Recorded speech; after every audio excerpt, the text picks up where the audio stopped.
فللإنسان حريات يجب أن لا يتم الاعتداء عليه فيها، وللإنسان واجبات يجب القيام بها، وللإنسان كذلك حرمات وخصوصيات يجب أن لا تنتهك. هذه الحرمات واجب رعايتها، واجب رعاية هذه الحرمات، فلا يجوز لأي كائن من كان، سواء كان فردا أو كان سلطة أو كان ولاية أو أي حكومة، أن تقتحم على الناس خصوصياتهم التي تسمى حرمات. فللإنسان مثلا حرمة في جسده، وللإنسان حرمة في بيته، وللإنسان حرمة في أسرته.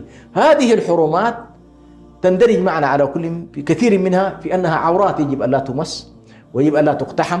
فلا يجوز لإنسان مثلا وهو جالس في بيته أن يتم الاطلاع عليه أو يتم التجسس عليه أو أن يتم وضع بعض الأشياء التي يكشف من خلالها عورات هذا الإنسان. فعلى كل واجب على الناس مراعاة حرمة ستر العورات.